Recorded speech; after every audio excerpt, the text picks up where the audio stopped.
for my voice, Lesia Hemmer.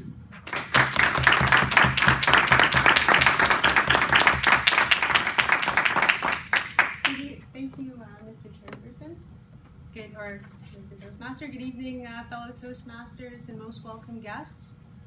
Last week was my vacation. Can I get a round of applause for vacation? So I made you all clap because vacations are great. Vacations are meant to be celebrated. For me, especially because vacations are hard to come by at my job. I think I could go 24 hours a day, 7 days a week, and still be left with a pile of reports to complete, papers to file, emails to send, but last week was different. There was no schedule, no alarm going off at 5:45 a.m., beep, beep, beep, or in my case, quack, quack, quack, my alarm clock quacks. I was waking up to the smell of coffee at 11 a.m., slowly taking my time to stretch myself awake, laying amongst soft pillows and warm, fresh, and comfy sheets. There was also my cat. She always has her face about an inch from mine when I open my eyes. It's adorable. It's also terrifying at the same time. Coffee's ready, calls my fiance. Coming, I call back and slowly get up and out of bed.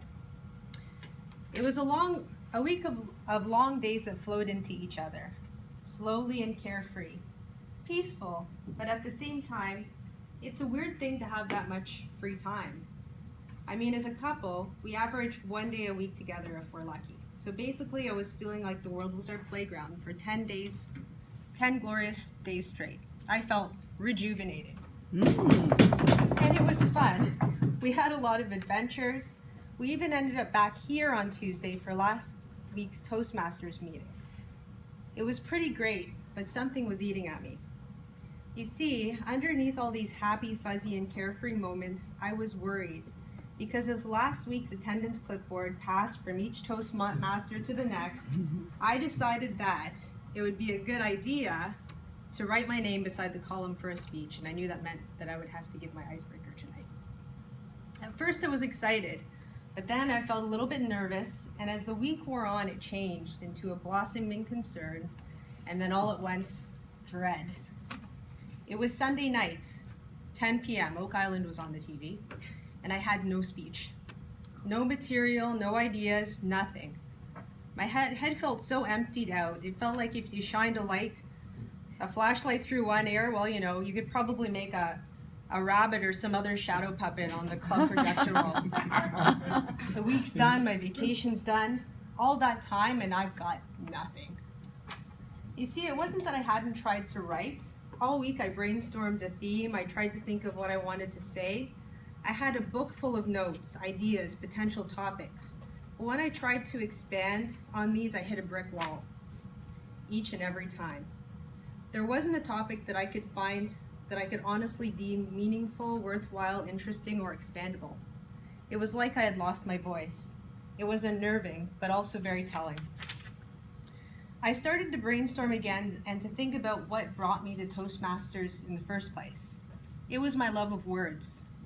I've always felt that words held a sort of magic. Yes, magic. Please close your eyes for a moment. Now in your mind's eye, please follow along. You are in the Arctic Circle. The cold, wet snow crunches below your heavy, warm boots. Your right boot gets stuck in the crusty, hard ridge of the drift. But then it breaks through with the weight of your body as you lean into your leg. Your boot is broken through to the white powder underneath. The wind picks up the powder and swirls it around your jacket and it dusts your face. The bright sun shines through the top of the mountain range, and all around you the snow shines the brightest of white against the sun's rays. It's so bright it's almost blinding. Cold whips your face and you struggle to breathe against the wind.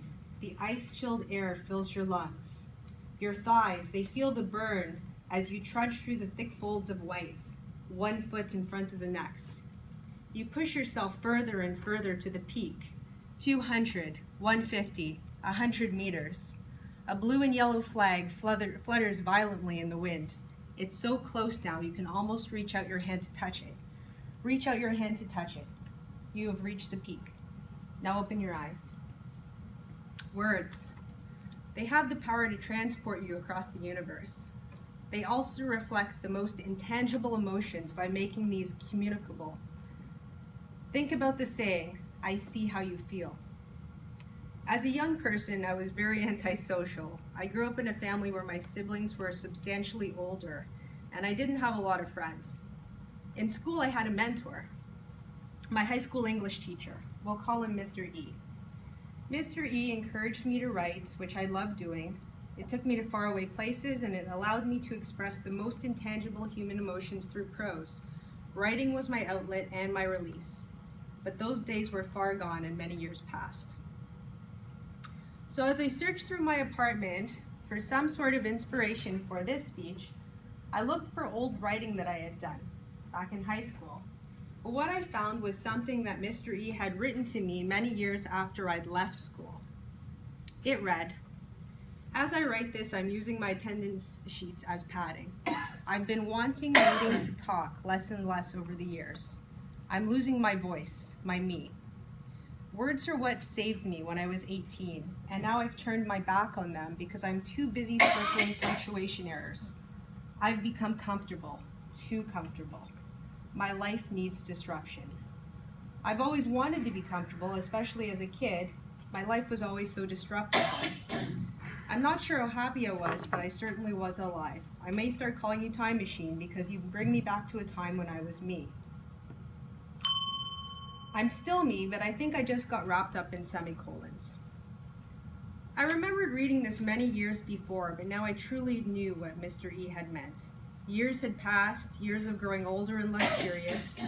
Slowly, time had eroded the magic of words and their power that had once captivated me.